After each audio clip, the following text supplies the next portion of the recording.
Kasi pag umuwi kami, nakasara yan. So magte-text pa ako sa loob na nandito na kami. So, hindi kami makapasok.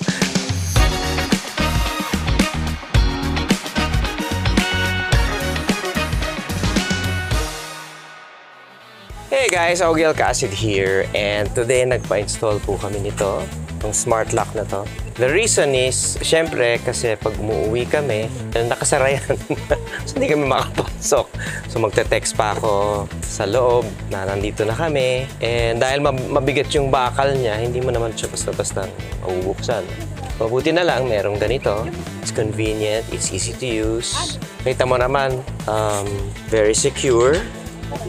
And smart, di ba? Pwede mo gamitin yung dito, yung thumb mo. Pwede rin sa mukha, and which I like para madali makapasok. I highly recommend this para sa mga